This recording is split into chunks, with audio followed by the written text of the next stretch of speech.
हरे कृष्णा।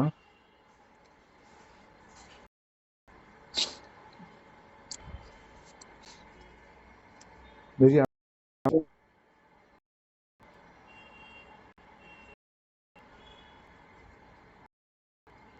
मेरी आवाज आ रही है प्रभु जी? कृष्णा।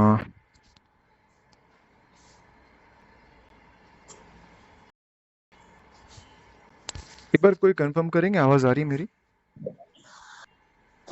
जी प्रभु जी, आ रही है। ओके ओके, ठीक है। जगत गुरु श्री प्रभुपाद की जय। जय राधा माधव कुंज बिहारी, जय राधा माधव कुंज बिहारी, जय गोपी जन वल्लभ गिरिवरधारी, जय गोपी जन वल्लभ गिरिवरधारी, जय यशोदानन्दन व्रज जनरञ्जन, यशोदानन्दन व्रज जनरञ्जन, यमुनातीरावनचारि,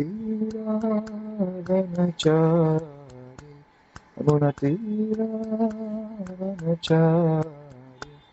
जय राधा माधव कुंज बिहारी, जय राधा माधव कुंज बिहारी, जय गोपी जन वल्लभ गिरिवरधारी, जय गोपी जन वल्लभ गिरिवरधारी, जय यशोदानन्दन व्रज जनरञ्जन, यशोदानन्दन व्रज जनरञ्जन, यमुनातीरावनचारि, यमुनातीरावनचारि, जय राधा माधव जय बिहारी। हरे कृष्ण कृष्ण कृष्ण हरे हरे, हरे राम राम राम हरे हरे, हरे कृष्ण कृष्ण कृष्ण हरे हरे, हरे राम राम राम हरे हरे, हरे कृष्ण कृष्ण कृष्ण हरे हरे, हरे राम राम राम हरे हरे, हरे कृष्ण कृष्ण कृष्ण हरे हरे, हरे राम राम राम हरे हरे, हरे कृष्ण कृष्ण कृष्ण हरे हरे, हरे राम राम राम हरे हरे, जय जगन्नाथ जय जगन्नाथ, जय बलदेव जय सुभद्रा, जय जगन्नाथ जय जगन्नाथ, जय बलदेव जय सुभद्रा, जगन्नाथ स्वामी नयन पदगामी, नयन पदगामी भवतु मे, जगन्नाथ स्वामी नयन पदगामी, नयन पदगामी भवतु मे, जय राधा गिरधारी ललिता विशाखा, जय राधा गिरधारी ललिता विशाखा, जय राधा गिरधारी ललिता विशाखा, जय राधा गिरधारी ललिता विशाखा, गौरनिताय गौरनिताय गौरनिताय, जय गौरनिताय गौरनिताय गौरनिताय, गौरनिताय जय गौरनिताय, जय प्रभुपाद जय प्रभुपाद, जय प्रभुपाद जय शिव प्रभुपाद, जय प्रभुपाद जय प्रभुपाद, जय अरे एक मिनट प्रभुपाद पहले से जय शिव प्रभुपाद, जय गुरुदेव जय गुरुदेव जय गुरुदेव जय गुरुदेव निताय गौर हरि हरि बोल हरि बोल हरि बोल हरि हरि बोल निताय गौर हरि हरि बोल हरि बोल हरि बोल हरि हरि बोल। हरे कृष्ण। ओम नमो भगवते वासुदेवाय। ओम नमो भगवते वासुदेवाय। ओम नमो भगवते वासुदेवाय। नारायणं नमस्कृत्यं नरं चैव नरोत्तमं देवीं सरस्वतीं व्यासं ततो जयम् उदीरयेत्। नष्टप्रायेषु भद्रेषु नित्यं भागवतसेवया भगवतीरुत्तमा श्लोके भक्तिर्भवती निष्ठति। हरे कृष्ण। तो जी वो स्क्रीन शेयर कर सकते हो क्या अपना श्लोक का? जी प्रभु जी करता हूँ।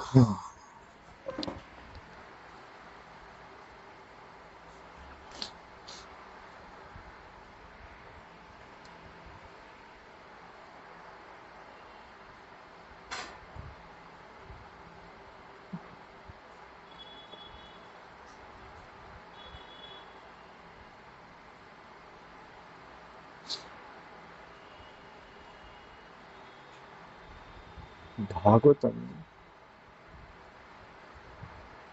स्कंद चौथा अध्याय 19वां श्लोक। तो जब तक प्रभु जी शेयर करते हैं तब तक मैं, चलो शेयर हो गया।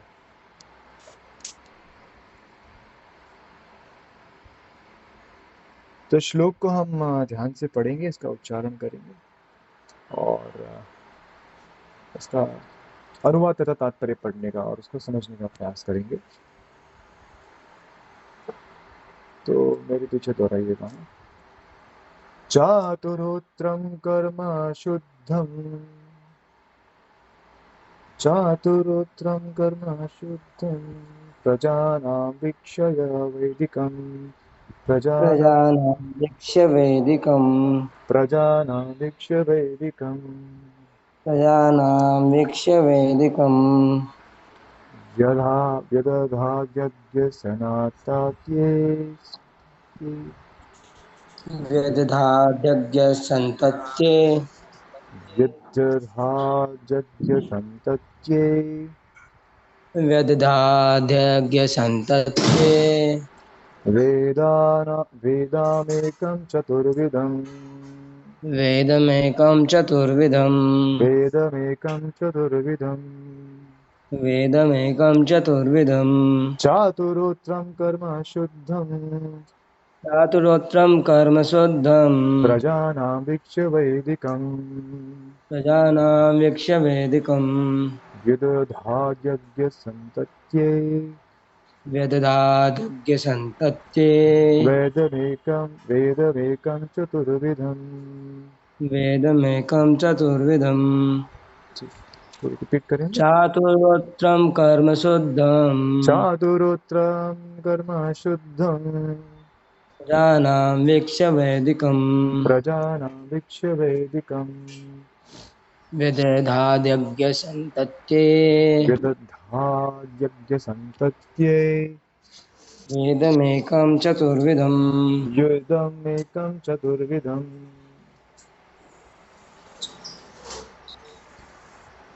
और Recording in progress.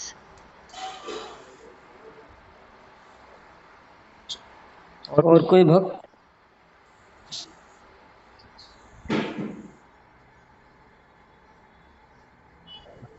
हरे कृष्ण। चातुर्होत्रं कर्म शुद्धं चातुरोत्रं कर्म शुद्धम् प्रजानां वीक्ष्य वेदिकम् प्रजानां वीक्ष्य वैदिकम् व्यादधाग्य सन्त्यत्ये व्यदधादज्ञसन्तत्ये वेदमेकं चतुर्विधम् वेदमेकं चतुर्विधम्। हरे कृष्ण।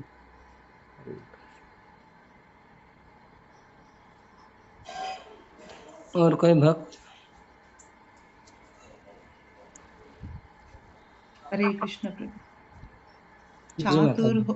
चातुर्होत्रं कर्म शुद्धं चातुर् प्रजानां चातुर्होत्रं कर्म शुद्धं चातुरोत्रम कर्म शुद्धम कर्मशुद्धम् प्रजानां वीक्षय वैदिकं प्रजानां भिक्षुवैदिकम् व्यादहात् यज्ञ सततै वेददाद्य विदधाद्यस्तन्तत्ते संतत्ते वेदम् एकं चतुर्विधम्।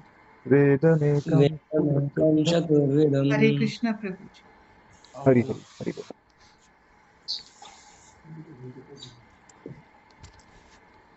ठीक है, तो हम बढ़ेंगे आगे, क्योंकि नीचे करिए तो अनुवाद तथा तात्पर्य कृष्ण कृपा मूर्ति अभय चरणारविंद भक्तिवेदांत स्वामी श्री कृपा जी के द्वारा श्री कृपा की जय। तो कहा गया इसमें, उन्होंने देखा कि वेदों में वर्णित यज्ञ वे साधन हैं जिनसे लोगों की वृत्तियों को शुद्ध बनाया जा सकता है। अतः इस विधि को सरल बनाने के लिए उन्होंने एक ही वेद के 4 भाग कर दिए, जिससे वे लोगों के बीच फैल सके। मैं अनुवाद फिर से एक बार दोहरा रहा हूं, सब लोग ध्यान से सुनिएगा वापस। उन्होंने देखा, उन्होंने मतलब वेद व्यास जी ने देखा कि वेदों में वर्णित यज्ञ वे साधन हैं जिनसे लोगों की वृत्तियों को शुद्ध बनाया जा सकता है। अतः इस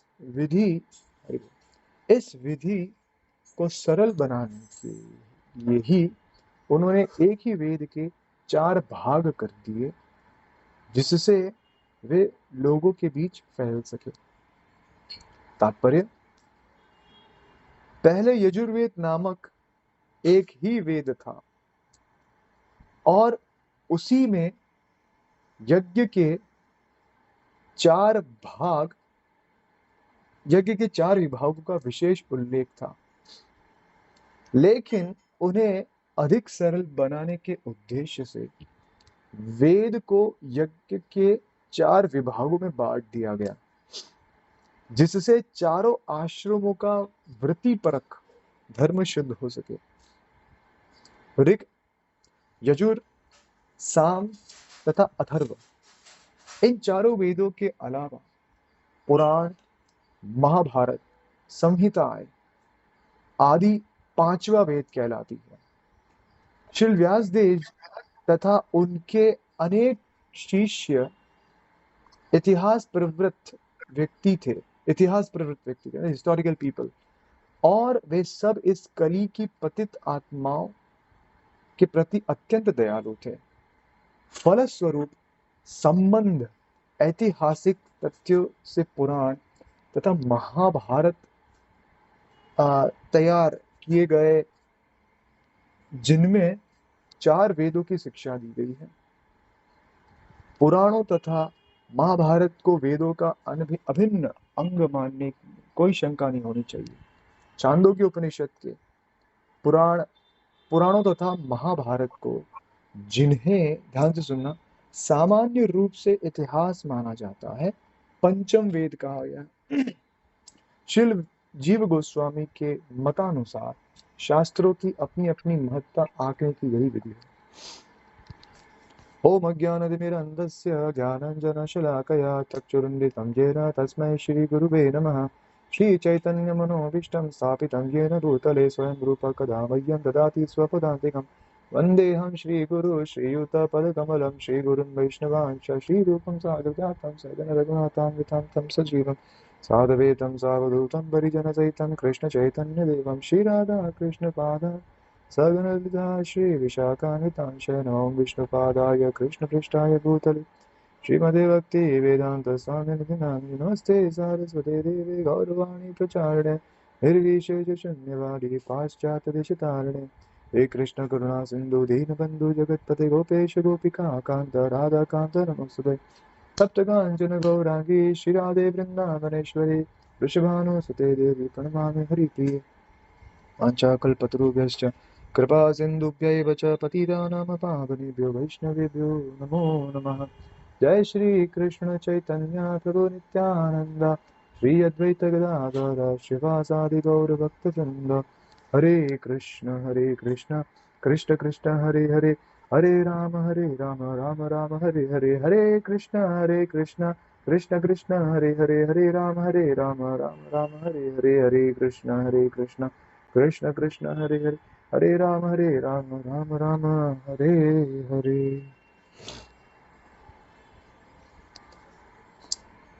प्रभु जी मैं शेयर कर सकता हूँ इसमें? हाँ कर दो।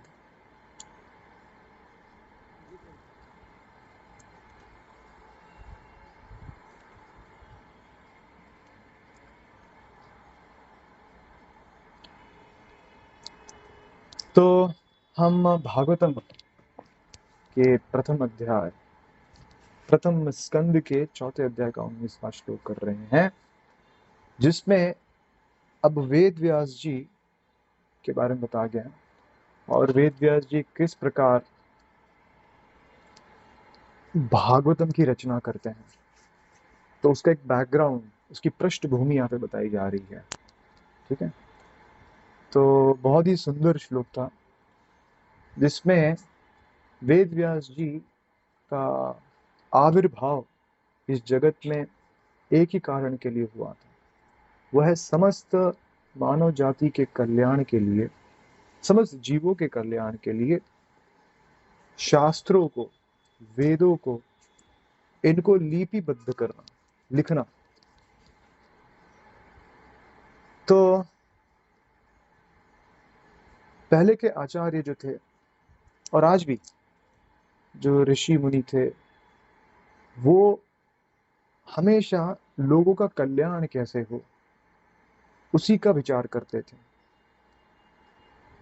जिसे चैतन्य महाप्रभु कहते थे कि जन्म सार्थक करी कर परोपकार, कि जिस व्यक्ति ने भी भारत भूमि पे जन्म लिया है उस व्यक्ति को खुद का तो कल्याण करना ही चाहिए। समस्त मानव जाति, इस पृथ्वी पे रहने वाले जितने भी लोग हैं उन सभी का कल्याण करना चाहिए, ये उसका एकमात्र लक्ष्य होना चाहिए जो भारत भूमि में पैदा हुआ। तो ये चैतन्य महाप्रभु ने कहा, लेकिन ऐसा नहीं कि उसी समय से, बट उसके पहले से ही। अगर आप प्रथम स्कंद में देखें, जब सुध गोस्वामी का वहां पे एंट्री होता है, तो वहां पे जो नैमिषारण्य वन है, वहां पे 88,000 ऋषि मुनि क्या कर रहे हैं? यज्ञ कर रहे हैं। यज्ञ को संपन्न कर रहे हैं किस लिए? कलयुग जो आ चुका है उसके प्रभाव को और थोड़ा दूर करने के लिए, है ना। तो कलयुग के प्रभाव को दूर करने के लिए किसके लिए? खुद के लिए, कि जीवों के लिए? जीवों के लिए, कि जितना हो सके कलयुग को और थोड़ा दूर किया जा सके, उसके प्रभावों को और पीछे किया जा सके, ताकि जितने भी बचे हुए जीव हैं, जितने भी उस समय जो जीव होंगे, उनका कल्याण हो सके। इसलिए वो, हालांकि वो सारे सिद्ध थे, उनको ये सब कार्य करने का जरूरत नहीं था, लेकिन फिर भी समस्त मानव जाति के कल्याण के लिए वो ये सारे कार्य करते थे। तो वेद व्यास जी भी उनमें सबसे प्रमुख हैं। तो वेद व्यास जी कई वर्ष पूर्व मैं जब एक शास्त्र का अध्ययन कर रहा था, तो उसमें एक मिनट, वेद व्यास जी का एक सुंदर प्रणाम मंत्र मैंने याद किया था। तो सोचा वो प्रणाम मंत्र मैं आपको दिखाऊं स्क्रीन पे। तो सभी को दिख रहा है ना? हाँ। तो ये इस प्रकार है कि वेद व्यास जी ने जो लोगों के हित में जो कार्य किया, जो सेवा की भगवान की, वो अतुलनीय है। मतलब वैसा कार्य किसी ने भी नहीं किया होगा। इसलिए हाँ, तो इसलिए ये बहुत सुंदर श्लोक आता है वेद व्यास जी के लिए। क्या बोल? हरि बोल। ठीक है, तो नमस्तुते व्यास विशाल बुद्धे फुल्लारविन्दायतपत्र नेत्र येन त्वया भारत तैलपूर्ण प्रज्वालितो ज्ञानमय प्रदीपः। बहुत ही सुंदर श्लोक है ये, जो प्रणाम मंत्र है वेद व्यास जी के। नमोस्तुते व्यास विशाल बुद्धे, के हे वेद व्यास आपको प्रणाम है। और उनके लिए क्या क्या क्वालिटीज यहाँ पे बताई गई है? व्यास विशाल बुद्धे, जिनकी बुद्धि बहुत ही विशाल है। कैसे विशाल है? देखो आपके सामने है वेद व्यास जी और सामने कौन बैठे हैं? गजानन जी। तो जैसे ही वेद व्यास जी का आविर्भाव हुआ उनकी माता सत्यवती के थ्रू, पराशर मुनि और सत्यवती के थ्रू यमुना के किनारे, तुरंत ही वे हुए और बड़े भी हुए, उनका आविर्भाव प्रकट हुए थे, वे बड़े हुए और तुरंत वे तपस्या करने चले गए। वे तपस्या करने चले गए और तपस्या में उन्होंने क्या देखा? काफी दीर्घ तपस्या करने के बाद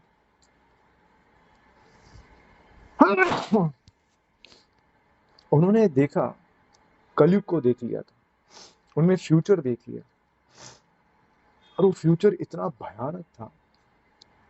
आने वाले स्लाइड्स में मैं आपको बताऊंगा भागवतम से कुछ लोग जिसमें कलयुग का बहुत ही भयावह और बहुत ही खतरनाक वर्णन हुआ है। तो उन्होंने तपस्या करते करते फ्यूचर को देख लिया था, भविष्य को देख लिया, और वे बहुत ही डिस्टर्ब हो गए, बहुत ही व्याकुल हो गए। व्याकुल इसलिए कि लोगों का कल्याण कैसे होगा। चलो अभी तो फिर भी सब ठीक चल रहा है, धर्म की प्रधानता है, लोग धर्म परायण हैं, लेकिन जो मैंने दृश्य देखा उसमें तो बाप रे बाप, क्या हाहाकार मचा हुआ है। उन लोगों का कल्याण कैसे, वो चिंता करने लगे। देखो ये थे ऋषि मुनि जो भावी पीढ़ी का हमेशा चिंतन करते थे कि आने वाले लोगों का कैसे कल्याण, हम तो चले जाएंगे। ये ऋषि मुनि सिद्ध है कालांतर में ये भगवान के धाम चले जाएंगे, लेकिन हमारे जाने के बाद आने वाले समय में भी लोगों को एक दृष्टि मिलती रहे, एक प्रकाश मिलते रहे, क्योंकि आने वाला समय अंधकार में होगा, तो प्रकाश मिलते रहे, एक गाइडेंस मिले। तो उसके लिए मैं क्या करूं? तो उन्होंने तुरंत, उनके अंदर स्फूर्ति हुई और तुरंत उन्होंने लिखना प्रारंभ किया। और लिखने के लिए उनको एक और सपोर्टर चाहिए था, तो उन्होंने ब्रह्मा जी को याद किया। ब्रह्मा जी बोले ये कार्य सिर्फ गणपति जी कर सकते हैं, गणेश जी कर सकते हैं। तो उन्होंने गणेश जी का आह्वान किया, उनको प्रणाम किया, और गणेश जी का वहां पे आह्वान हुआ। और गणेश जी आके उन्होंने बताया कि मैं एक बहुत ही महान सेवा, बहुत ही बृहद सेवा मैंने ली है। मैं सारे शास्त्र को लिपिबद्ध करने वाला हूँ, लिखने वाला हूँ, तो इसके लिए मुझे आपकी सहायता चाहिए भगवान की सेवा के लिए। तो गणेश जी तुरंत राजी हुए। देखो मैं हम क्या डिस्कस कर रहे थे? व्यास विशाल बुद्धि, उनकी बुद्धि इतनी विशाल है कि इवन हमारे गणेश जी जैसे देवता, जो देवों के देव कहे गए, का प्रथम हमेशा स्मरण किया जाता है वेदों में, या कोई भी अनुष्ठान करते तो पहले उनको हमेशा याद किया जाता है, उनका स्मरण करते हैं, उनका आह्वान करते हैं। तो ऐसे गणेश जी की भी बुद्धि चकरा गई वेद व्यास जी के सामने। मैं ये बता रहा हूँ, व्यास विशाल बुद्धि। तो जब वेद व्यास जी ने बोला कि ये सेवा है भगवान के लिए हम कर रहे हैं, तो गणेश जी तुरंत राजी हुए, और राजी हुए कि मैं लिखने के लिए तैयार हूँ। और कई सारे पुराणों में ऐसा वर्णन आता है कि अपना दांत उन्हें तोड़ दिया, इसलिए तब से एक दंत कहते हैं। देखो किसी का दांत टूट जाए तो वो कितना, उसका चेहरा बिगड़ जाता है ना। लोग नकली दांत लगा लेते हैं वहाँ पे डेंटिस्ट के पास जाके, ताकि उसका चेहरा खराब ना दिखे। लेकिन गणेश जी ने भगवान की सेवा के लिए अपना दांत को तोड़ा और वे विख्यात हो गए। है ना, विख्यात हो गया और उनका नाम क्या पड़ गया, एक दंत दयावंत चार भुजाधारी। है ना, कई सारे प्रेयर्स में उनको ऐसे याद किया जाता है। तो जब भगवान की सेवा के लिए हमारा कोई नुकसान भी हो जाए, वो नुकसान नहीं है, वो सही है, बहुत अ, वो आपको विख्यात बना देगा। है ना? भगवान कोई कार्य करते हैं जो सामान्यतः उल्टा लगता है हमें, लेकिन भगवान उसी के नाम से विख्यात हो जाते हैं। ठीक उसी तरह जब अ, उनके भक्तगण उनकी सेवा के लिए कोई ना कोई कार्य करते हैं, कोई इस तरह की सेवा में कार्य करते हैं, तो वो उस सेवा के लिए विख्यात हो जाते हैं। तो उन्हें दांत तोड़ के लिखना, लेकिन उनने कंडीशन रखा। आप सभी जानते हैं ये कथा, लेकिन उस कथा में एक चीज मैं बताना चाहूंगा। तो गणपति जी बोलते हैं मैं एक ही शर्त पे लिखूंगा इसे। बोले वो शर्त क्या है कि मैं भगवान का सेवा करने जा रहा हूँ, उस सेवा में थोड़ा भी विक्षेप नहीं होना चाहिए। मतलब भगवान की सेवा किए बगैर मैं एक क्षण नहीं रुक सकता, एक क्षण नहीं रुक सकता। आपको लगातार बोलना पड़ेगा, आप एक क्षण के लिए रुक नहीं सकते। जिस क्षण आप रुक गए, बस मैं उधर ही उस कार्य को छोड़ के चला जाऊंगा। कि अगर आप मुझे कोई कार्य दो तो एक क्षण का भी विक्षेप नहीं होना चाहिए, थोड़ा भी डिस्टर्बेंस नहीं, लगातार कंटिन्यूस करते करते करते। सोचो गणेश जी की चेतना क्या होगी उस समय, कि जो व्यक्ति एक क्षण के लिए भगवान की सेवा किए बगैर रह नहीं सकता, ऐसी कंडीशन रख रहा है उनके सामने। तो वेद व्यास जी सोचे अपने दिमाग में, अरे यार सांस भी नहीं लूं। मैं अगर आ, भगवान, क्योंकि श्लोक का उच्चारण वे करेंगे और गणेश जी का कार्य है लिखना, तो अगर मैं बोलते जाओ सांस भी ना लूं, सांस लेने के लिए भी रुक गया तो वो तो रुक जाएंगे, तो उनका कार्य तो अधूरा रह जाएगा। तो वेद व्यास जी ने क्या किया, ठीक है, मैं मेरी भी एक शर्त है लेकिन।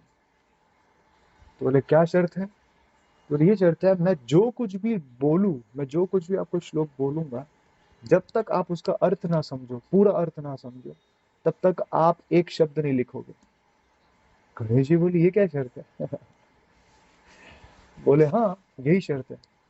आपने भले शर्त, मैंने मान लिया उसको, ठीक है, लेकिन मैं जो भी शब्द बोलूं, मैं जो भी श्लोक बोलूं, उसका अर्थ नहीं समझोगे ना तो एक शब्द मत लिखना है। तो गणेश जी हंसने लगे, हाँ अच्छा अच्छा अच्छा, ठीक है ठीक है, समझ गए, व्यास विशाल बुद्धि। तो गणेश जी को लगा, हाँ अरे मैं तो प्रकांड विद्वान हूँ भैया, सब जानता हूँ, आप बोलो तो सही। और फिर उन्होंने बोलना शुरू किया, बोलना शुरू किया, ऐसे कितने शास्त्र लिख डाले। तो एक महाभारत में एक वर्णन आता है ऐसा, कि वेद व्यास जी को थोड़ा अवकाश मिले, थोड़ा ब्रेक मिले सोचने के लिए, है ना।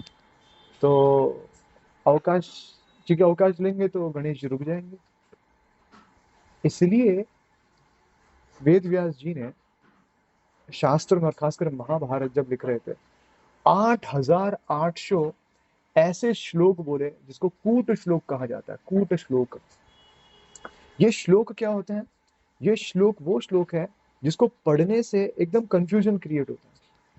मैं एक श्लोक आपको ना एक उदाहरण के तौर पे बताऊंगा, कंफ्यूजन क्रिएट होता है ये क्या बोल रहे हैं, ये वेद व्यास जी ये क्या बोल रहे हैं। लेकिन उसी श्लोक का गहराई से थोड़ा अध्ययन करो, मनन करो, तो उसका कुछ और ही अर्थ निकलता है। वेद व्यास जी ने जब बोलना शुरू किया, प्रारंभ किया, गणेश जी इतना तीव्र गति से लिख रहे हैं, कि तीव्र गति से लिख रहे हैं, जहां पे उनका बोलना खत्म वहां पे उनका लिखना खत्म। और बोलते जा रहे, बोलते जा रहे, लिखते जा रहे, लिखते जा रहे, लिखते जा रहे। इसका अर्थ क्या था, इसका अर्थ ये हुआ कि गणेश जी हर एक शब्द को समझ रहे थे, हर एक वाक्य को समझ रहे थे, हर एक श्लोक को समझ रहे थे। इतनी तीव्र गति से लिखते जा रहे, लिखते जा रहे, लिखते जा रहे। वेद व्यास जी बोले ऐसे लिखेंगे तो यार मतलब ठीक है, अच्छी बात है, गुड नाइस, बट मैं कैसे सांस लूंगा इसमें। तो उन्होंने 8800 कूट श्लोक लिखे। वो कूट श्लोक के दो अर्थ निकलते हैं। तो जब ये श्लोक बोलते थे ना, ये जब श्लोक बोलते थे, तो गणेश जी रुक गए, अरे अपने सिर पे ऐसा हाथ दे देते, अरे वेद व्यास जी ये क्या बोल गए। और दूसरे ही क्षण उनको समझ आता था, अच्छा अच्छा अच्छा अच्छा, इसका ये अर्थ है। वेद व्यास जी बहुत विशाल बुद्धि है। और फिर लिखना शुरू कर देते फिर से। और तब तक वेद व्यास जी को अवकाश मिल जाता था श्लोक को स्मरण करके उनको बोलने के। मैं एक कूट श्लोक का आपको उदाहरण देता हूँ। तो वो श्लोक है, मैंने बहुत मुश्किल से निकाला। तो बहुत पहले मैंने इसको लिख के रखा था। तो एक कूट श्लोक है, उसका मैं श्लोक बताऊंगा और श्लोक का अर्थ भी बताऊंगा, फिर दूसरा अर्थ बताऊंगा इसका, ठीक है। केशवं पतितं दृष्ट्वा द्रोणो हर्षमुपागतः रुदन्ति कौरवा सर्वे हा हा केशव केशवः। फिर से बोलता हूँ। केशवं पतितं दृष्ट्वा द्रोणो हर्षमुपागतः रुदन्ति कौरवा सर्वे हा हा केशव केशवः। वो बोलते हैं केशवम पतितं दृष्टवा, महाभारत चल रहा है और महाभारत में क्या हुआ, एक सीन बता रहे हैं। केशवम पतितं दृष्टवा, के भगवान केशव अपने रथ से गिर गए, पतितम गिर गए हैं, पतितम दृष्टवा, और उनको गिरते हुए देखते हुए किन्होंने देखा, सबने देखा। तो उसमें द्रोणो हर्षम उपागता, द्रोणाचार्य हर्ष से फूले नहीं समा रहे हैं। वो बोल रहे यस, भगवान श्री कृष्ण गिर गए नीचे, पटक दिया उनको मैं। रुदंती कौरव, और सारे कौरव इस दृश्य को देखते रो रहे हैं कि भगवान श्री कृष्ण का क्या हालत हो गया। रुदंती कौरवा सर्वे हा हा केशव केशव, हे भगवान ये केशव के साथ क्या हो गया, ये केशव के साथ। अभी कोई पहली बार ये श्लोक को सुनेगा तो उसको बोलेगा ये क्या चल क्या रहा है। पहली बात, भगवान श्री कृष्ण कभी अपने रथ से गिर सकते हैं। दूसरा, चलो गिर भी गए, नहीं गिरेंगे वैसे तो, द्रोणाचार्य जैसे उनके भक्त, क्या वो खुश होंगे इस सब चीज को देख के? नहीं।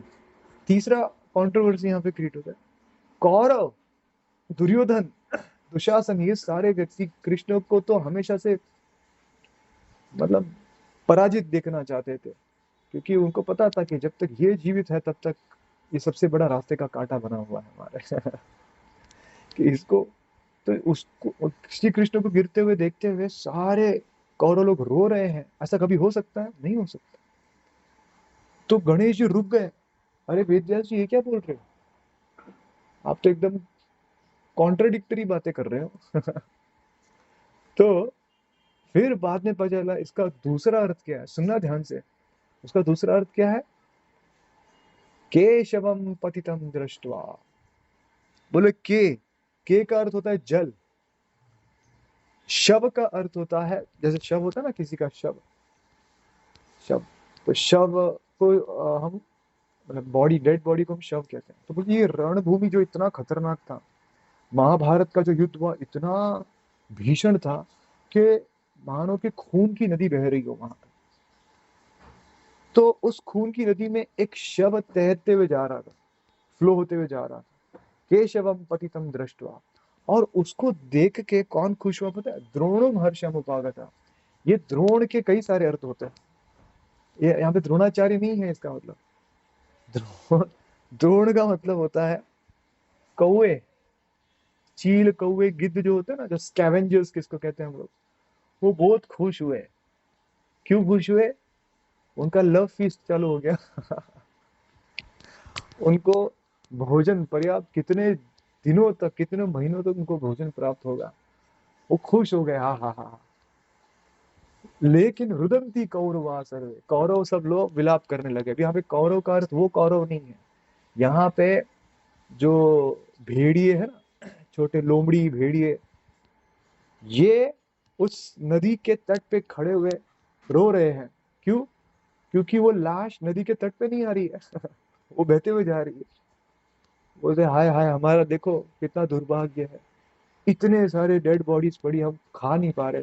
क्यों? वो सब बहते हुए जा रहे हैं, हा हा केशवा केशवा क्या डेड बॉडी जा रही है, क्या डेड बॉडी जा रही है। तो ये इसका असली अर्थ था, इसको कूट श्लोक कहते हैं। तो गणेश जी जब इसका दूसरा अर्थ समझे ना, तब तक उनको अवकाश मिला और फिर उन्होंने लिखना शुरू किया।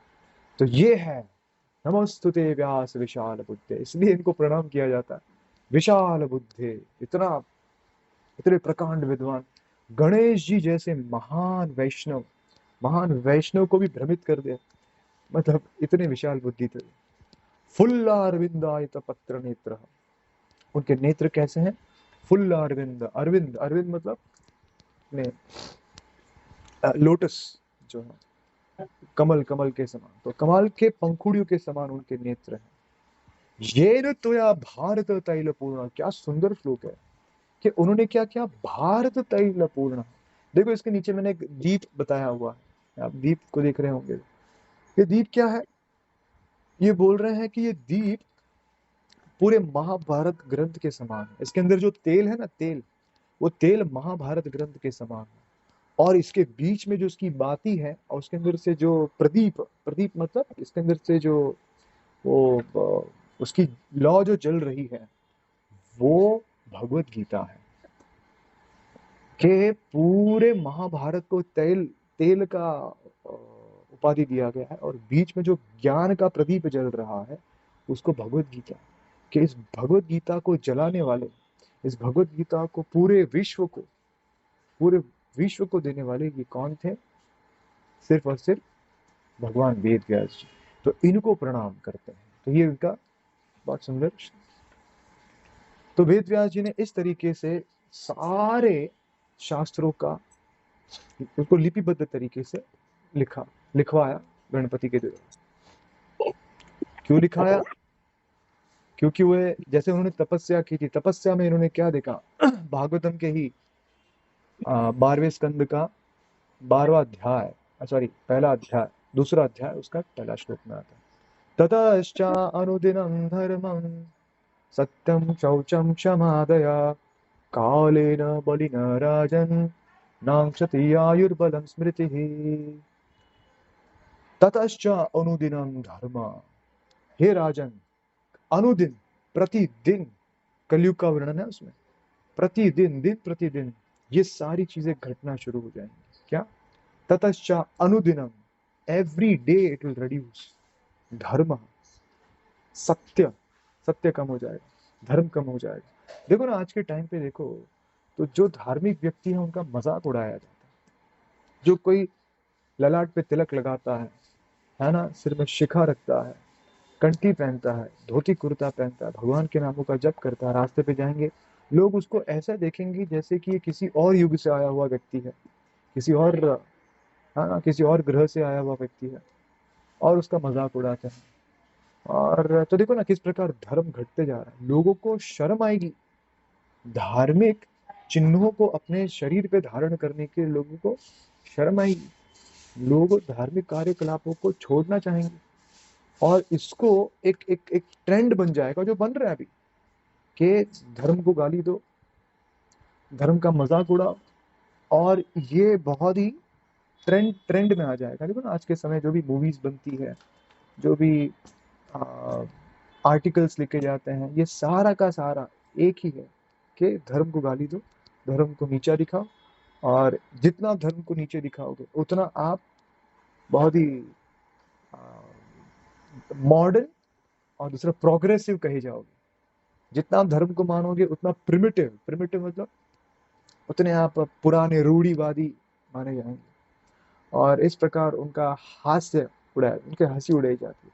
ट्रूथफुलनेस, सत्यम, सत्य घट जाएगा, सत्य तो रहा ही नहीं है कहीं पे भी। देखो आप मनुष्य के किसी भी ह्यूमन एफर्ट्स, कोई भी आप क्षेत्र में चले जाओ, सब जगह असत्य है ना, असत्य का बोलबाला है।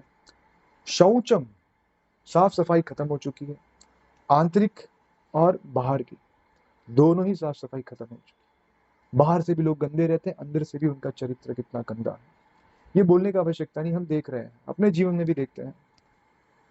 क्षमा, लोगों की सहनशीलता खत्म हो जाएगी, है ना, थोड़ा भी इतनी छोटी बात पे लोग युद्ध करना शुरू करेंगे, मारामारी करना शुरू करेंगे। किसी ने किसी को बस एक शब्द बोल दिया, लोग ऐसा गुस्सा होते जैसे कि ओहो। और हम, क्योंकि मैं तो मुंबई में रहता हूँ, हमारे गणेश आराध्य प्रभु भी जानते होंगे, मुंबई की ट्रेनों में इतनी भीड़, है ना। अब भीड़ में आप क्या एक्सपेक्ट कर सकते हैं, धक्का ही लगेगा ना, फिर भी पूछते धक्का क्यों दिया, है ना, यहाँ पे ऐसा क्यों कर दिया, वैसा क्यों कर दिया, इतना गाली गलौज करेंगे, इतना मारा मारी करेंगे। आप देखो ना प्रैक्टिकली जो वर्ल्ड वॉर हुआ इसमें क्या था, छोटी छोटी बात बढ़ते बढ़ते बढ़ते राई का पहाड़ बना दिया। और ठीक है, क्षमा। और इवन हम पारिवारिक जीवन में भी देखते हैं, जैसे शादी होती है, लड़की बोल देती है मुझे आपके माता पिता पसंद नहीं, मुझे उनको अलग कर दो, मुझे ये बच्चा पसंद नहीं है, इसका मैं अबॉर्शन करा देती हूँ। जो व्यक्ति आज के समय में किसी के भोग में बाधा बनता है, फिर देखना उसका हालत क्या करेंगे। लोगों का टॉलरेंस लेवल खत्म हो गया। मर्सी, क्षमा, दया, दया तो ना के बराबर हो गई है ना। कितने कत्ल खाने खुल रहे हैं, आप तो वीडियोस देख सकते हैं यूट्यूब पे, किस तरीके से उनको रखा जाता है, किस परिवेश में रखते हैं, किस प्रकार निर्मम तरीके से उनकी हत्या की जाती है। दया, काले न बली न राजन, काल के प्रभाव से, काल के बल से, कलयुग का बल इतना खतरनाक होगा कि काल के प्रभाव से क्या होगा, नांक्षति आयुर बलम स्मृति। नांक्षति मतलब विनाश हो जाएगा, किसका, आयु, आयु मतलब एज, कितना कम हो गया। कहाँ 1 लाख वर्ष जीते थे सतयुग में, फिर 10,000 वर्ष, फिर 1,000 वर्ष, और अब 100 भी नहीं जीते है ना। कोई 50 क्रॉस कर लिया तो वाह वाह। मतलब आए दिन लोगों को कई सारी बीमारियां हो रही हैं, स्ट्रेस होता है, ब्लड प्रेशर, शुगर, कितनी सारी बीमारियां घेर लेती हैं कि अगर आप 50, मुश्किल से 50 के ऊपर भी जिए तो वो तो लकी कहलाता है। बाप रे यार, लकी। तो आयुर बलम, और लोगों का बल भी कितना घटते जा रहा है ना। पहले तो कितना खा पी के जाते थे, खेलते थे, कुछ थकान नहीं होती थी। आज एक सीढ़ी भी चढ़ ली ना, ऐसा एक स्टेयरकेस चढ़ जाता है, हाथ में लगता है रुको भाई रुको।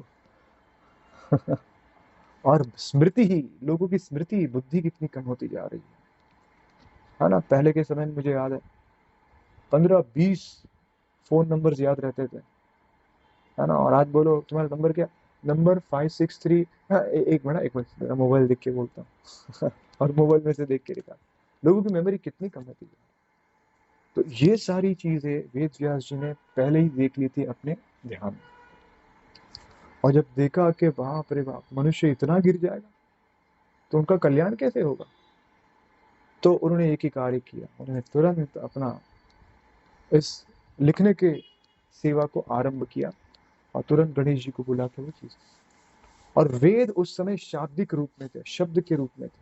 पहले के समय में लोगों की स्मरण शक्ति इतनी तीव्र थी, उनको श्रुतिधर कहते थे। श्रुतिधर, श्रुति मतलब सुनना, और धर मतलब धारण कर लेना। एक बार अपने गुरु के मुख से सुन लेते थे, आजीवन उनके स्मृति में वो बना रहता, इसलिए लिखने का ज्यादा कोई आवश्यकता था नहीं उस समय। तो सुनो, ये बहुत ही महत्वपूर्ण है। वेद व्यास जी ने और कुछ नहीं किया, सिर्फ शास्त्र को लिखा। शास्त्र को लिखेंगे तो एटलीस्ट पढ़ के कुछ ना कुछ कर लेंगे, इससे उनका कुछ ना कुछ भला हो जाएगा। तो और कोई कार्य नहीं किया, कोई और पद्धति नहीं बताई उनको, यही कार्य किया, बस पूरा जीवन उन्होंने ये लिखते गए लिखते गए लिखते गए लिखते गए। तो इससे बात पता चलती है हमें शास्त्र का अध्ययन कितना ज्यादा करना चाहिए, कितना महत्वपूर्ण है ना।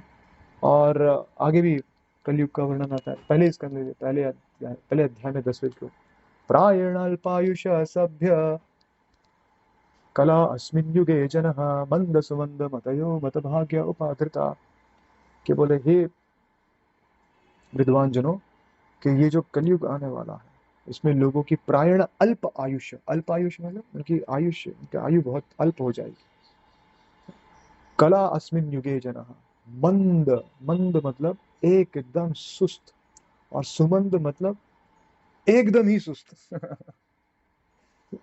लेजी, एकदम लेजी। मंद भाग्य, ना ही लोग सिर्फ व्यक्ति वो लोग मंद होंगे, लेकिन उनका जो दुर्भागी होंगे, जो इस कलयुग में पैदा होने वाले दुर्भागी, एक नंबर के दुर्भागी, अनलकी, देखो ना यहाँ पे लिखा अनलकी, सुमंद मद भाग्य उपाद्रता, और हमेशा डिस्टर्ब रहेंगे, हमेशा परेशानियों से घिरे रहेंगे। कोई ना कोई परेशानी में जीवन में हमेशा परेशान करती रहती है। एक परेशानी खत्म नहीं हुई कि दूसरी परेशानी रेडी। उसको सॉल्व करने जाओ, तीसरा परेशानी आ जाता है। जो हम पिछले बार सुने थे ना 8वें अध्याय में, दुखालयम शाश्वतम, एक दुख खत्म नहीं हुआ कि 10 और दुख आपको रेडी हो घेरने के लिए। हमेशा डिस्टर्ब, हमेशा परेशान होते रहेंगे। तो ये सारे, फिर इनको अगर बोला जाए कि आप ध्यान करो भगवान का, इनको कहा जाए चलो यज्ञ करो अच्छे से, हाँ चलो भगवान का मस्त अच्छे से श्री विग्रह की सेवा करो, बोले प्रभु जी जीवन में बहुत क्लेश है, बहुत टेंशन है बाबा, मुझे जाना है ऑफिस में काम करने के लिए। जहां से परेशानी आ रही है उधर ही जाना है उनको वापस। मतलब ऐसी स्थिति बन जाती है, लोग छोड़ना भी चाहते हैं और छोड़ भी नहीं पाते,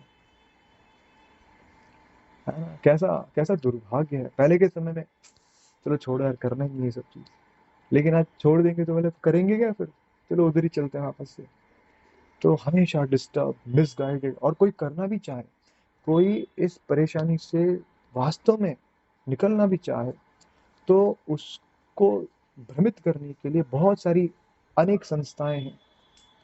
या फिर आप देखो ना, ये जो टेलीविजन इंडस्ट्री है, या फिर ये जो इंडस्ट्रियलाइजेशन जो हुआ है, देखो मशीनीकरण हुई है, बड़े बड़े एडवर्टीजमेंट, अरे जीवन में परेशान हो, ये लो कोका कोला पियो और जीवन के सारी प्रॉब्लम्स को भूल जाओ।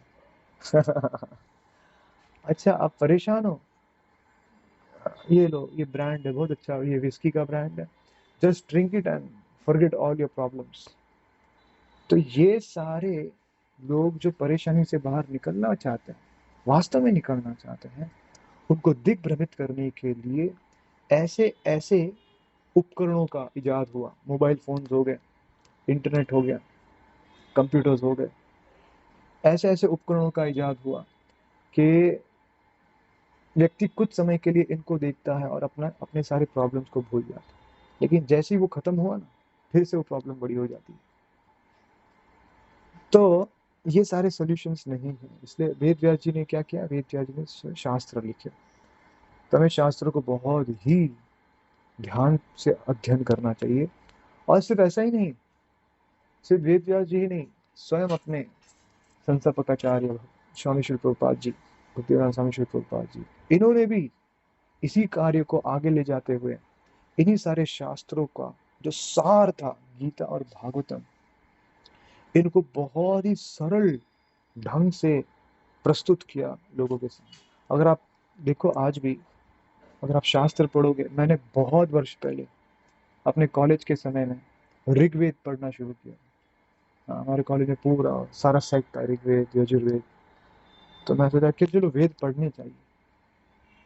मैंने ऋग्वेद निकाला और ऋग्वेद पढ़ना शुरू किया, हालांकि मुझे पता नहीं क्या पद्धति होती है उसको पढ़ने की, लेकिन चलो पुस्तक की तरफ पढ़ लेते हैं इसको। मैंने पढ़ा, कुछ नहीं समझा मुझे, और मैं क्षमा चाहता हूँ, ऐसा इसमें वेद की कमी नहीं है, इसमें ये मेरी ही खामी है, मुझ में ही त्रुटियां थी कि मैं वेद को समझ नहीं पा रहा था। उनके श्लोक इतने टफ, उसका ट्रांसलेशन तो और भी टफ, क्योंकि वो अंग्रेजी में था, और अंग्रेजी में मतलब बहुत ही हैवी इंग्लिश यूज किया था। मुझे कुछ समझ में नहीं आ रहा ऋग्वेद में क्या लिखा है। मैंने 2-3 पेज पढ़े और बंद कर दिया, फिर वापस कभी वो पुस्तक उठाई नहीं। तो क्योंकि वेद अगर आप पढ़ोगे इतना टफ है, बहुत ही गहरी वस्तु है, और कलयुग के लोग उसको नहीं समझ पाएंगे। ये तो मैं समझ गया, इस बात को तो मैं एकदम अच्छे से समझ गया। लेकिन कुछ ही दिनों बाद उसी लाइब्रेरी में मुझे एक हमारे इस्कॉन के डिवोटी मिले, और वहाँ से मेरा मतलब डिवोशनल लाइफ की शुरुआत हुई। और वो कोई पुस्तक पढ़ रहे थे, कृष्णा करके, है ना, अपने Krishna the supreme personality of God, वो पढ़ रहे थे। तो मैंने उनसे मित्रता की और पढ़ा, उन्होंने मुझे वो पुस्तक भी दी, मैंने 1 महीने के अंदर वो पुस्तक पढ़ ली। बोले इतनी सुंदर पुस्तक, वाह वाह। तो ये आ, मनुष्य या मानव जाति हमेशा इन दो व्यक्तियों को क्या कहते हैं, उनका हमेशा आभारी रहेंगी, हमेशा ऋणी रहेंगी। एक तो थे वेद व्यास जी, और दूसरे थे अपने स्वामी श्री प्रभुपाद। वेद व्यास जी ने सारे शास्त्र जो शाब्दिक रूप में थे उसको लिखा, और उसके बाद आज के जो आचार्य हैं, है ना, विश्व गुरु जिनको कहते हैं, प्रभुपाद जी, इन्होंने उसको और भी सरल ढंग से लोगों के सामने प्रस्तुत किया। अदरवाइज आप देखो, वेद पढ़ना, उसको समझ पाना बहुत ही कठिन है।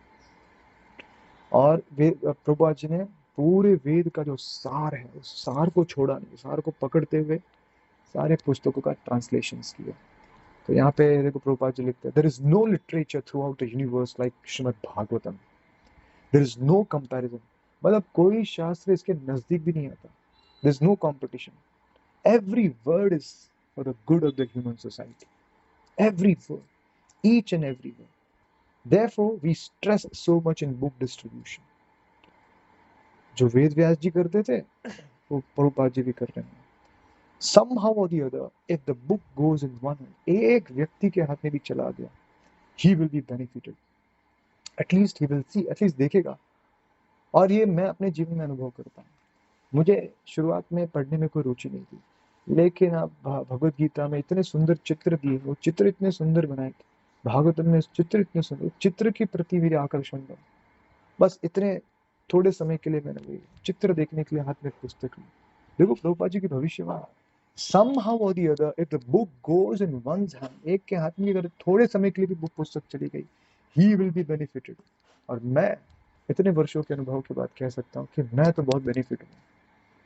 कहाँ मेरा जीवन एक पुस्तक को हाथ में लेने, उसके चित्र को देखने से शुरुआत हुआ था, और कहाँ गीता पढ़ लेना, भागवत भक्तों का संग, और इसमें दीक्षा भी हो जाना, कभी सोचा भी नहीं था।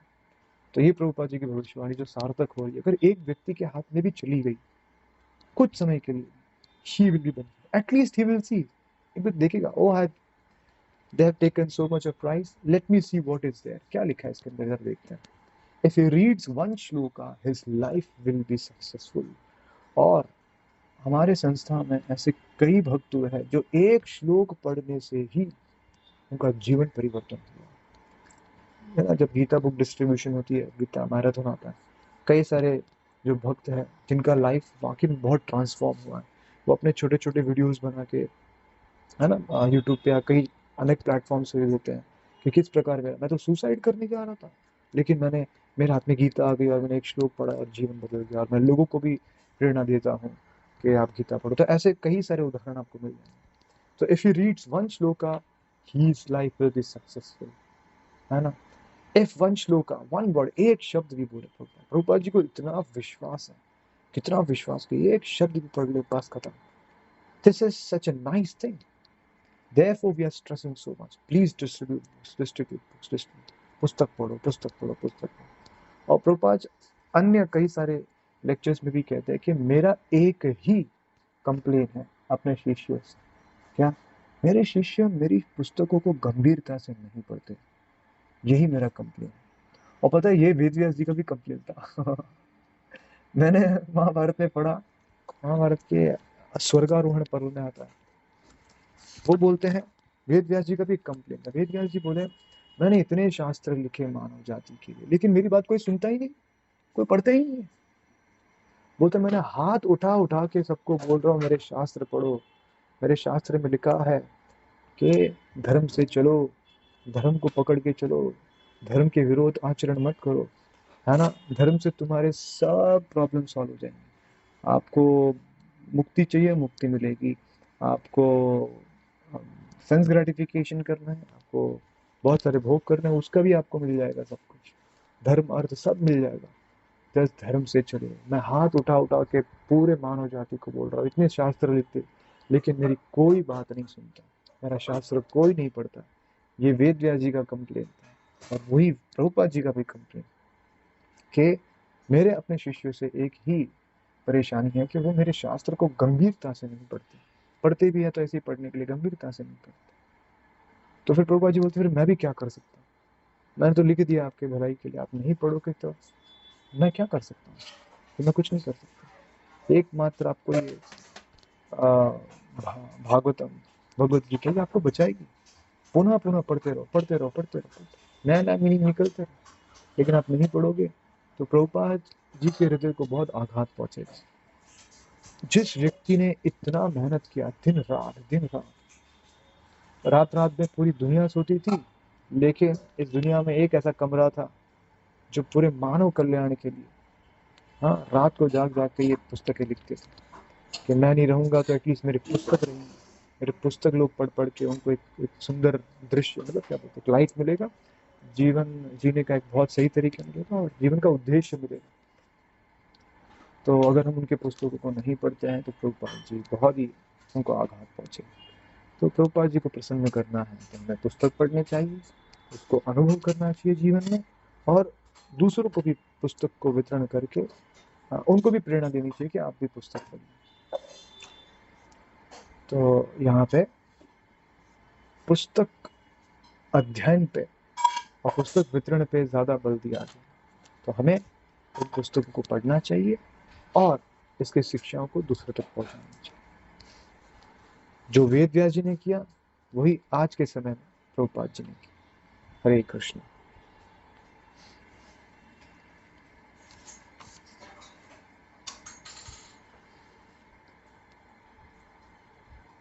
यस प्रभु जी। गणेश आराध्य प्रभु।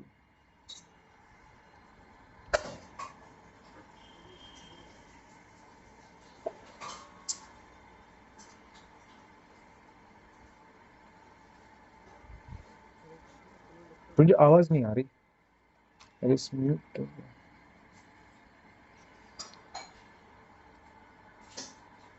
किन्हीं भक्तों का कुछ प्रश्न कैसा है तो जी चतुर्भुज विश्वात्मा प्रभु जी।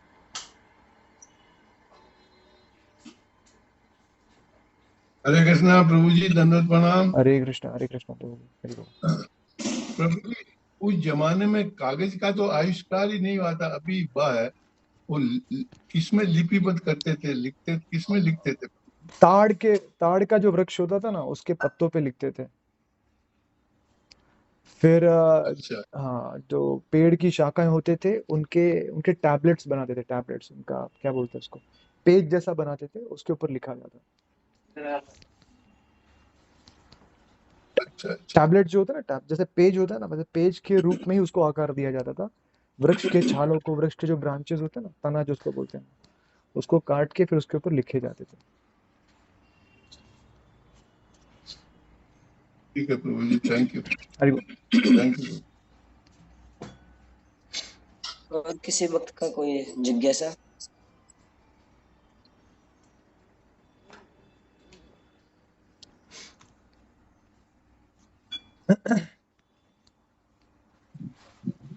हरे कृष्ण प्रभु जी, दोनों प्रणाम। हरे कृष्ण हरे कृष्ण।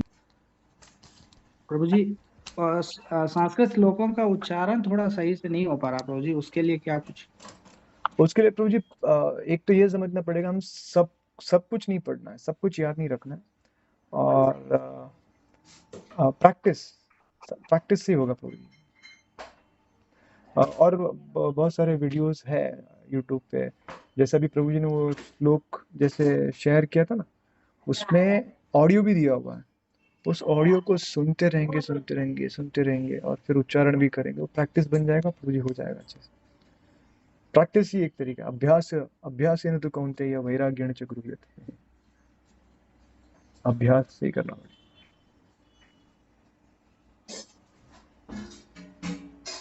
थैंक यू प्रभु जी। हरे कृष्ण। हरि बोल। जी मदन मोहन प्रभु जी। Hare Krishna, Namaste Prabhuji. Hare Krishna. So first of all, thank you very much for a wonderful class. काफी ऐसे तथ्य जो मालूम नहीं थे आज मालूम पड़े इस सेशन के माध्यम से, और आपने प्रभुपाद की पुस्तकों को गहराई से अध्ययन करने पर बल दिया। Would you like to advise all the devotees, Prabhuji, how one can systematically study Prabhupada books practically? हाँ, so first of all seriousness और सिंसियरिटी चाहिए उसमें। जैसे कि हम दैनिक कार्य करते हैं विदाउट सोचे, सुबह उठ के ब्रश किया, नहा लिया, भोजन किया, उसी तरह एक पक्का अपने इस नियमावली में क्या बोलते हैं, जो दिनचर्या में एक चीज कंपलसरी ऐड करनी पड़ेगी, वो पुस्तक अध्ययन, ग्रंथ अध्ययन को कंपलसरी बनाना पड़ेगा। जब तक ये नहीं होगा ना, तब तक कुछ भी प्लान करो वो सक्सेसफुल होने वाला नहीं, जितना मेरा अनुभव। जैसे है हम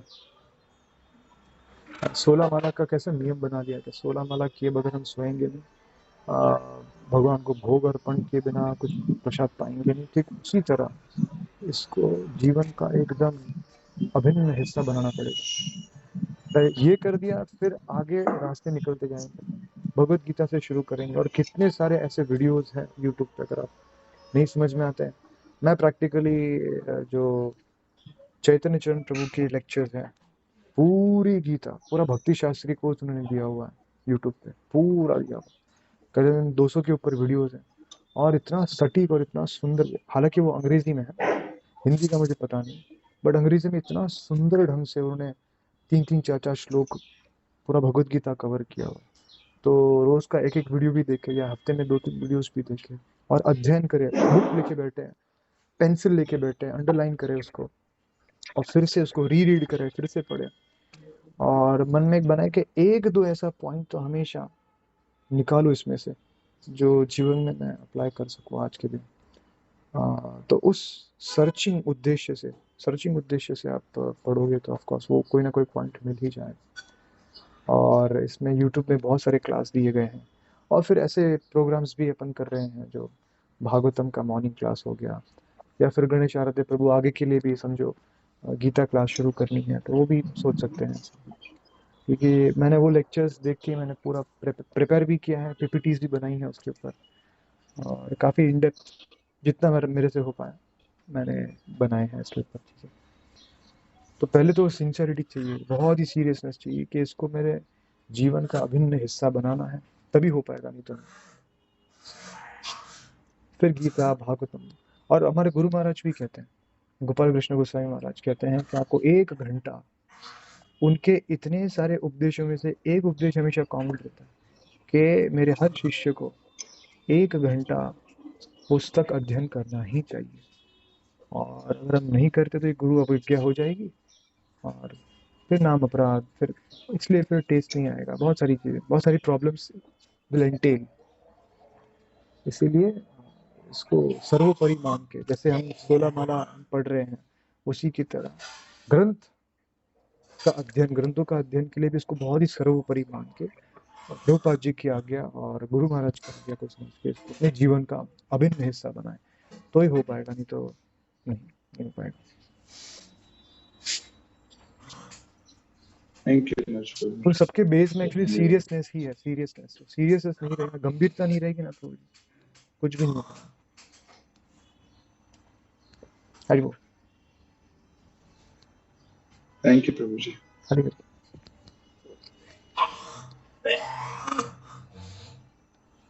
और किसी भक्त का कोई प्रश्न? एक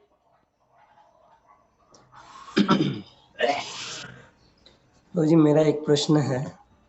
हाँ ब्रो, कहिए ना। जैसे आपने यानी अभी कलयुग के लक्षण बताए, मंद सुमंद ये सब वगैरह जो आपने लक्षण बताए, तो यानी काफी सारे भक्त ऐसे भी यानी देखने मिलते हैं जो भक्ति प्रारंभ करते हैं, हाँ, तो उनका उद्देश्य ये रहता है कि हम भक्ति प्रारंभ करेंगे तो हमारे जीवन में जो कठिनाइयां वगैरह है वो समाप्त हो जाएगी, और थोड़ा भी कुछ उनके जीवन में कुछ कठिनाई आते हैं, भगवान कुछ परीक्षा लेने के लिए कुछ ऐसी सिचुएशन डाल देते हैं, तो वो पूरे उससे डावाडोल हो जाते हैं, और फिर भगवान से उनका धीरे धीरे विश्वास कम होने लगता है। बोलते हैं कि बाहर भी हम तकलीफ में थे, भक्ति में जीवन में भी आए तो तकलीफ में ही है, तो फिर फायदा क्या है? तो इससे अच्छा हम बाहर की दुनिया में रह के जो भोग है वो भोगे, और ये जो जीवन है इसका आनंद उठाए। इसके बाद में जीवन है या नहीं क्या पता किसको। सही कहा। हाँ ब्रू जी, ये तो है, ये तो मैंने भी देखे हैं। देखो यहाँ पे मंद सुमंद का अर्थ ये नहीं, देखो क्योंकि हम अपने जीवन में देखते हैं कई लोग ऐसे हैं जो बहुत मेहनती है, बिल्कुल आलसी नहीं है, बहुत मेहनत करते हैं, सुबह ऑफिस जाएंगे, हाँ ट्रेन में धक्के खाएंगे, 9-9 10-10 घंटे काम करेंगे, वापस आएंगे। तो कोई बोला मुझे तो ये कहाँ लेजी हुए, उल्टा जितना परिश्रम अभी लोग कर रहे हैं उतना पहले नहीं करते थे, उल्टा पहले लेजी थे, अभी लेजी नहीं, अभी तो और मेहनत कर।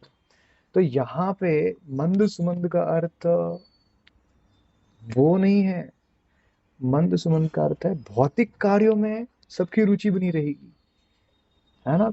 जब पैसे कमाने की बात आएगी, भोग करने की बात आएगी ना, तो व्यक्ति पृथ्वी के एक छोर से दूसरे छोर भी चला जाएगा।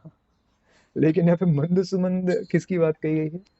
भक्ति की बात की गई है, पुस्तक वितरण करने की बात, सॉरी पुस्तक का अध्ययन करने की बात, 16 माला जप का बात करने की, उसमें लोगों की मति एकदम सुमंद हो जाएगी।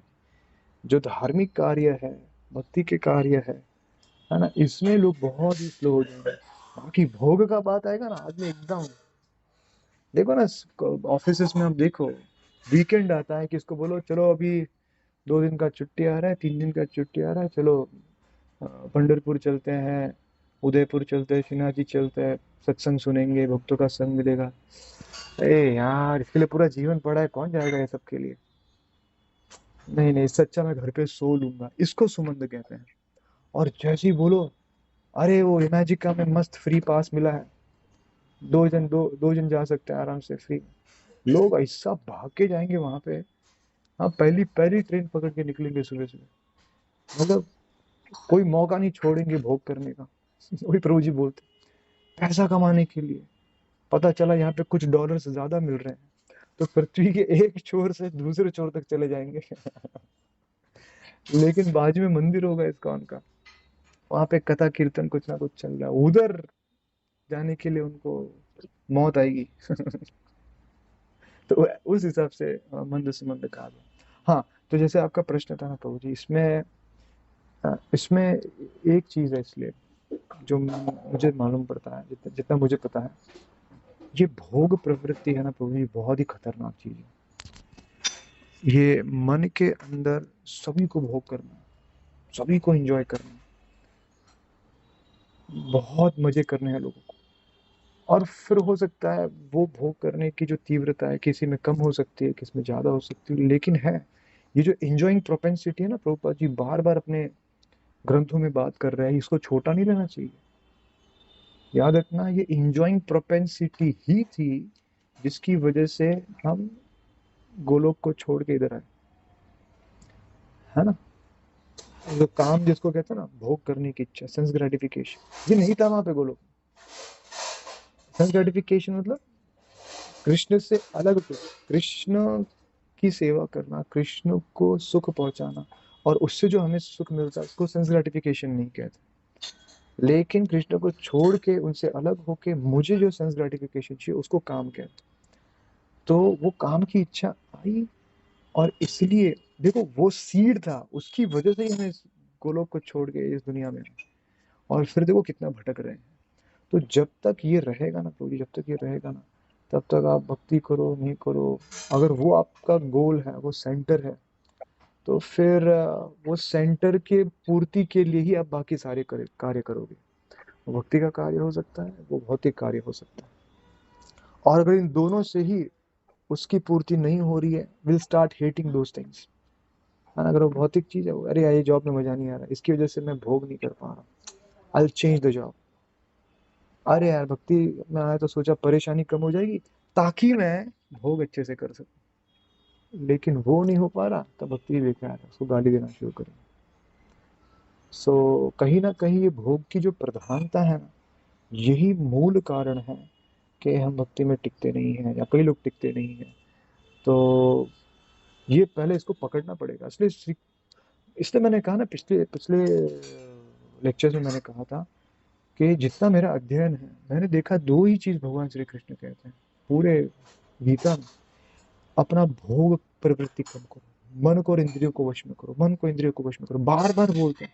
दूसरा अध्याय, तीसरा अध्याय, पूरा 18वें अध्याय तक श्री कृष्ण ही बोलते हैं, कैसे भी करके अपने वो मन को वश में करो, इंद्रियों को वश में करो। मतलब क्यों वश में करो? भोग से दूर रखो इनको, और दूसरा, भोग से दूर रखने के बाद अपनी इंद्रियों को मुझ में लगाओ। तो ये सेंट्रल मैसेज है मतलब भगवान का, कि जब तक भोग प्रवृत्ति बनी रहेगी ना, तब तक सीरियसनेस नहीं आएगा, और तब तक आप कितना भी ट्राई करो, गिरते रहेंगे। और कैसे आएगा ये भोग प्रवृत्ति कम कैसे होगी? सत्वात् संजायते ज्ञानम, श्री कृष्ण कहते हैं। अपना एसोसिएशन अच्छा रखो, एसोसिएशन अच्छा रखोगे तो वैसे डिजायर्स आपके अंदर आएंगे। आप ऐसे लोगों की संगत में हो जो भोग प्रवृत्ति नहीं है, जिनको भोग नहीं करना होता, तो वैसी इच्छा आपके अंदर भी आएगी। जैसा संग वैसा रंग। तो आप जैसे लोगों के संगत में रहोगे, भक्तों में भी कई होते हैं जो थोड़े आलसी होते हैं, पुस्तक नहीं पढ़ते हैं, माला जप किया नहीं किया। अगर वैसे लोगों के संग में रहोगे तो फिर तो गड़बड़ होना ही है। ऐसे भक्तों के संग में रहो जो एकदम टाइट हो भक्ति को लेके और साधना को लेके, तो वैसे लोगों के साथ में रहेंगे तो उसको trickle down effect. It's very important with whom you are rubbing your shoulders। अगर आप वैसे एसोसिएशन में हैं तो वाकई में आपके अंदर ही वैसी इच्छाएं आएंगी और ये प्रॉब्लम सॉल्व हो जाएगी। सत्वाद संजायते कैंसिल। प्रभुपाद जी एसोसिएशन, सबसे पहला एसोसिएशन, ए फॉर एसोसिएशन, फिर बाद में बुक रीडिंग। तो एसोसिएशन में सब लोग बुक रीड कर रहे हैं ना, तो आपके अंदर भी बुक रीड करने की इच्छा जाती है, तो बुक रीड, फिर चैंटिंग है।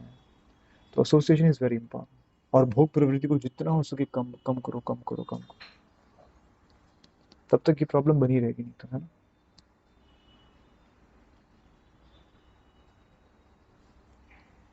जी प्रभु जी। हम सभी भक्त नंदीबंधु प्रभु जी का आभार व्यक्त करेंगे हरे कृष्ण महामंत्र द्वारा कि उन्होंने इतना अमूल्य समय हम सभी भक्तों को दिया। और हम देख रहे हैं कि आज 9:15 हो गया, 15 मिनट ऊपर है, तो अभी 25 भक्त ज्वाइन किए थे, 25 में से 23 भक्त अभी भी बने। मतलब सबको इसमें आनंद आ रहा है, ये हम अनुभव कर सकते हैं कि प्रभु जी का शास्त्रों का इतना गहन अध्ययन है कि लोग इस मौके को छोड़ना नहीं चाहते हैं। तो हम प्रभु जी के बहुत आभार व्यक्त करेंगे हरे कृष्ण महामंत्र द्वारा। हरे कृष्णा हरे कृष्णा कृष्णा कृष्णा हरे हरे, हरे राम हरे राम राम हरे राम राम राम हरे हरे। इस ग्रेस नंदीबंधु प्रभु की जय, जय श्रील प्रभुपाद की जय, उपस्थित गौर भक्तवृंद की जय। जय। वांछा कल्पतरुभ्यश्च कृपा सिन्धुभ्यः नाम पावनेभ्यो वैष्णवेभ्यो नमो नमः। हरे कृष्ण। हरे थैंक यू प्रभु जी। हरे, थैंक यू।